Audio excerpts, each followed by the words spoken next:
Hey guys, Mike, Dirty Mike's Garage. I'm here with this 4th gen 4runner, and today we're going to be doing a set of CV axles, front brakes, and wheel bearings. So figured I'd do a video, how-to video, and as you can see, it's hot outside here in Florida, but I'm going to try and do 10-15 minute video on how to pull the axles out, replace the wheel bearings, and do the brakes. And somebody can skip through to whatever they need if they need anything out of this video. So anyway, so we're going to get started on that here shortly. So thanks for following along.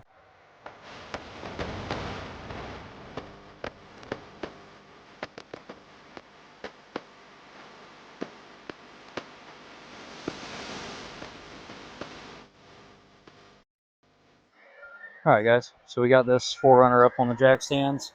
Got the tire off, and now you can see what we're looking at here. I want to set most of my videos up for somebody that's never done this before. So no offense to anybody, but keep it simple. Stupid is the idea, right? So try and do everything I can as far as keeping it very straightforward and simple, easy to understand. So if you were just doing a brake job, you can skip through this video. If you wanted to do a CV axle, you could skip through this video, but a lot of this overlaps.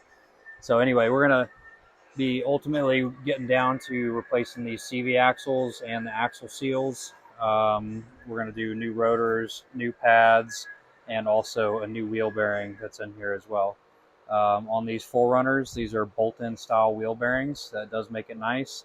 Little FYI, you can buy just the bearing itself if you have a large enough hydraulic press that you can press the bearing out yourself. That's great.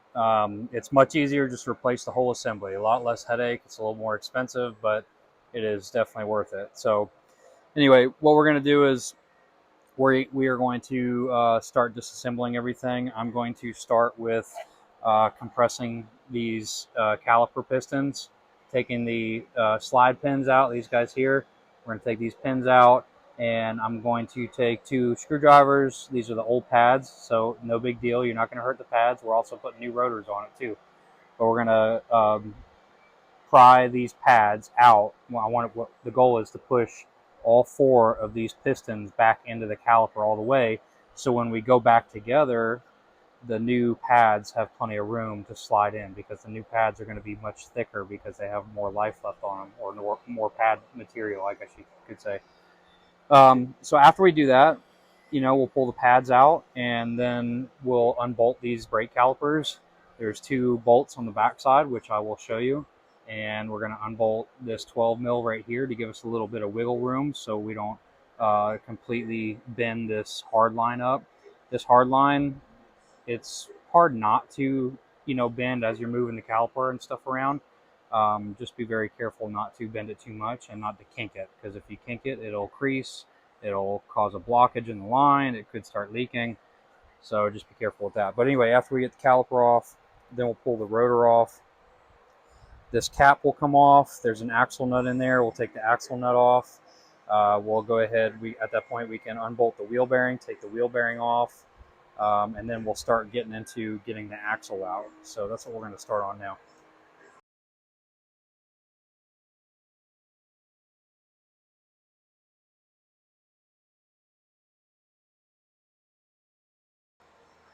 All right. So you're trying to do a quicker video, so I'm going to include some time lapses. But you could see I pulled the pads. Pulled the pads out. Used the flathead screwdrivers just to gently pry.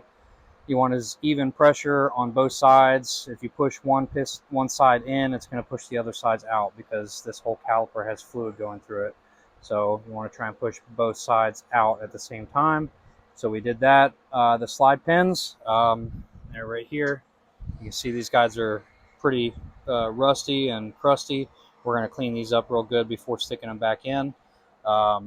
And so that's where we're at right now. On the back side of the caliper, there are 2 17mm bolts. There's 1 and there's 2 where I got my finger on it. We're going to take those out right now. We're going to take this off. We're going to pull this caliper out of the way and pull the brake rotor off. All right, so what I did is I took the brake caliper off, and there's a bracket right here. It's a separate bracket from the brake line bracket. This is for your ABS line. I went ahead and took the 10 millimeter out of that and separated the two just to give me a little extra leeway or room to zip tie the caliper up out of the way over here. The next thing I want to do is get this rotor off. Some brake rotors will have a hole in the front of them where you can use a bolt to drive the bolt in, and that pushes the rotor off. These do not. Just get a mallet and smack the shit out of it. Excuse me. Just smack it and it'll come right off. So that's what we're going to do now.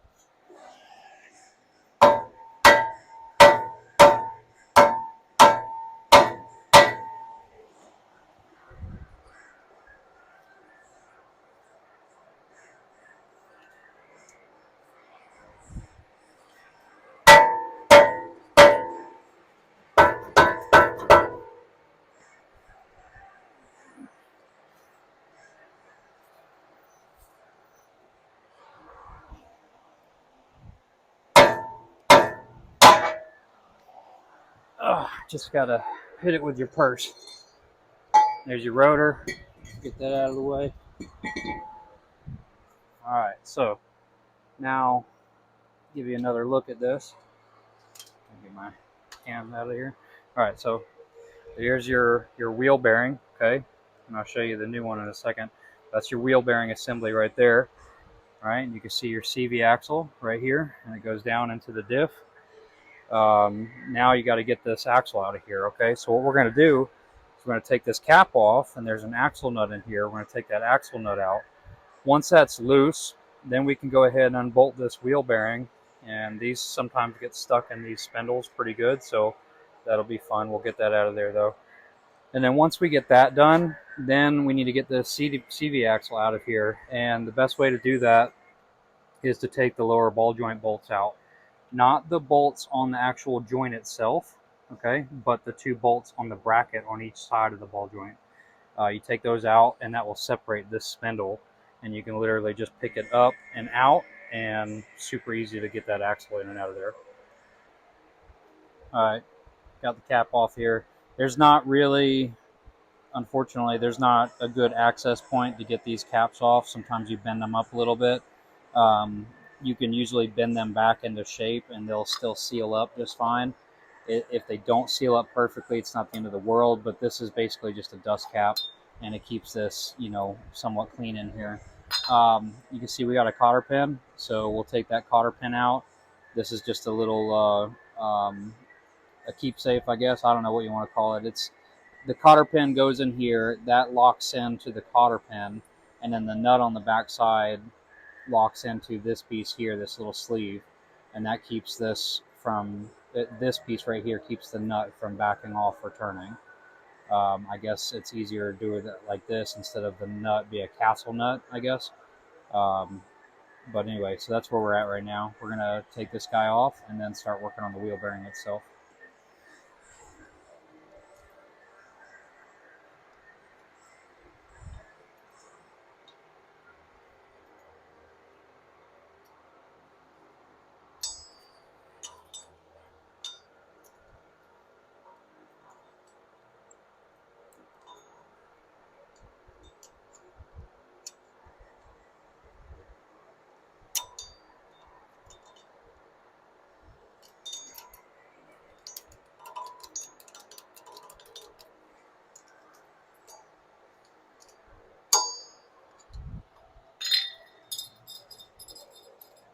That's what I was talking about there. Now you can see your axle nut. All right, so this particular one I think is a 36.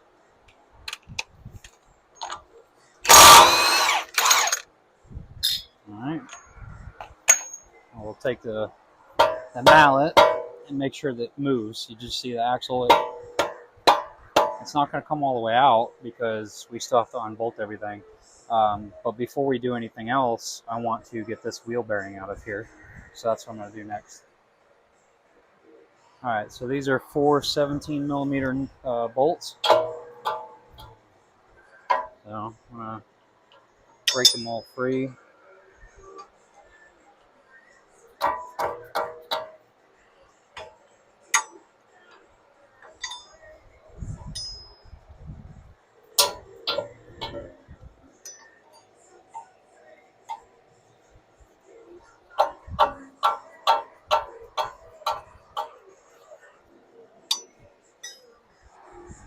Now I'm going to back them out. All right, and just so you guys are aware, these bolts will not come all the way out, okay? The new assemblies have new bolts in them, so don't worry about that. You just have to get them where they're loose and they're no longer holding the bearing into the spindle assembly. I will tell you, if you buy just the bearing and you're going to press this hub out of the bearing assembly here, you will have to make sure you remember to put the old bolts back in before you press it all together. I've done it once and it sucks. I mean, you pretty much ruin a bearing. So definitely not, in my opinion, just buy the whole assembly. You can do it without a hydraulic press. It's easy. So anyway, that's where we're at. We're going to get this thing out of here.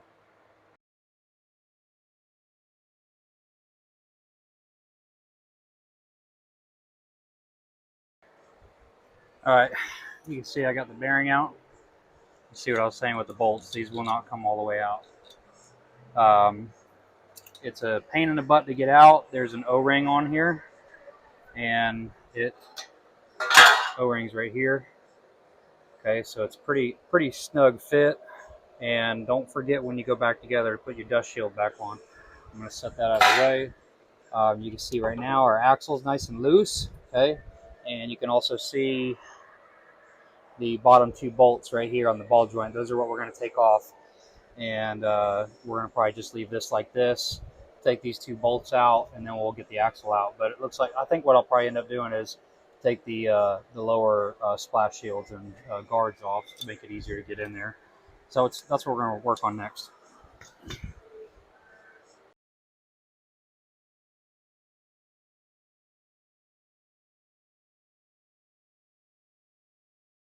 All right, so here you can see I got the guards off on right here. There's our CV axle. So we're going to be basically prying that guy out right there. Basically, I take two pry bars, I stick one on each side to give it even pressure, and then I pop it out. Excuse me. And like I was telling you guys, the ball joint right here, we're going to take those two out right there, and that's going to allow that spindle assembly to move freely. It's going to separate it from the lower control arm without having to mess with the ball joint. So we'll do that, and that'll be able to give us room to just pop that CV axle out. And while we have the axle out, we'll put a new axle seal in here, and then start putting this side back together. This side is probably the harder side because I think there's a little less room in here to work. That side's, it's the same process. This side I think is a little easier because the diff's not, the diff is not in the way. So I'm not going to film that side, but yeah. So that's where we're at right now. All right. Well, that was pretty irritating. It's like there's only so much room so you can see what I'm doing, and with me trying to move the camera around, I had it like stuck here or here. It's just in the way. Literally, I move the camera, set it on the ground, and as soon as I move it, I pop the axle out. So, it is what it is.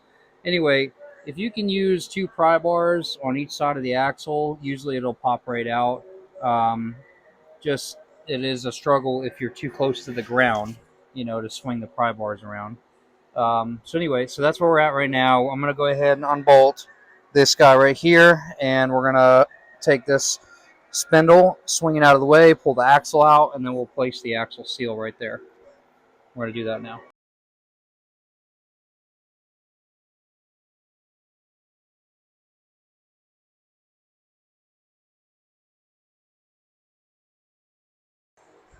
All right, so I did a time lapse, but you can see new CV axles in. I pulled the old one out, popped the old seal out, just using the pry bar. You can just kind of stick it in an angle, prop it out, pops right out. I just tapped the new one in. That type of seal, the outside ring is metal, so you can use a hammer and just tap it in evenly until it sits flush with the housing. That's where that one sits. And then you take the axle, slide it in. The axle has a C-clip on it, and you have to push it in pretty hard. Sometimes you can move the axle back and forth and pop it in. I use the mallet on the end of the axle, and it'll snap into place. And that's that. So the CV axle's in. Before I stick it back through the spindle, I'm going to clean this up real good, and we've also got a new dust seal for this as well. So we're going to do that next. All right, guys. I jumped ahead a little bit. Forgot to record every step, but um, we got the ball joint bolted back on the lower. Okay, so the two these are 19 mils on the bottom. All right, we got those bolted back on. The new wheel bearing is on with the dust shield. Don't forget that. Okay, that gets sandwiched in between there, and the axle goes through. The axle nut goes on the end. You tighten that up. You put that cap on with the cotter pin that goes through. That cap can be lined up in different ways, so that way the cotter pin lines up. And then this guy gets tapped back on with a mallet. The next thing is to put the new brake rotors on, and then we can bolt the caliper back on, and then slap some new pads in it, and this side will be good to go. Also, I'd like to go over real quick on these parts. This customer got the SKF brand wheel bearings. Okay, that's the part number. This is the O-ring for the back of the wheel bearing where it slides into the spindle. This is the axle seal for the driver's side right here. Okay, that's the axle seal. This is the passenger side axle seal right here. Okay, and then also these are the dust shields, the dust seals that go on the back side of the spindle before the axle slides into it. So I don't know if you can see that there. These are the brake pads for this 4runner. We got the hardware kit and shim kit for it. So these are the springs. That's the shim kit. He got brand new OEM rotors for it, and then these are the CV axles that he went with right here. So both left and right are the same. All right, so we're gonna grab this rotor. We're gonna wrap up the driver's side. I really want to get it done because I'm in the sun right now and it sucks. So hopefully by the time I get over here, I'll be in the shade and be good to go. All right, guys, that wraps it up. Got the new pads in there, new spring hardware. Cleaned up these pins with a wire wheel so they slide nice and easy and they go through, they're not stuck. Greased up the shims and all that stuff. Make sure you use some sort of grease at the very end of the pads. So at the metal part of the pad, the pink part, where it touches the calipers, it's a good idea to put just a thin layer. You can see a little bit right there. Put a little thin layer of grease on there on the end of each pad. That helps it for when the pad shifts like this just a little bit, because it does happen. It'll help keep that from clicking. So that's just a good habit to do, good idea. I got everything cleaned up, sprayed everything down with some brake clean. Got everything bolted back down, new rotors cleaned up, and this side is done. So now I'm going to knock out the other side real quick and then wrap up this truck. I really appreciate everybody watching, and hopefully I can help somebody along the way. And if you have any specific questions, feel free to reach out. Any suggestions, I'm always open to different ways of doing things, or if it speeds up the process or helps somebody else out. So appreciate it. Thank you, guys.